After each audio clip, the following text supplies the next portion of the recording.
delegates with no pay, and it's appreciated. I've gotten a lot of emails. Somebody sent me one about artificial intelligence the other day. Great email, read the whole thing. And that's what I would tell you, I would commit to as a senator for you, is that I am going to listen. I'm going to stay in the hard conversations. I would confess I'm not a big compromiser. I'm not. I really believe that we've got to maintain a balanced budget.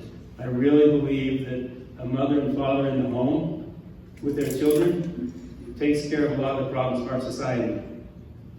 I really believe that the Constitution is for a moral and a religious people and wholly inadequate for any other.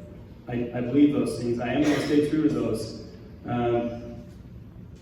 But I'll tell you, I will listen and persuade. I won't leave the room. I will work, do everything I can for 12 years to persuade people. That's a commitment I make to you.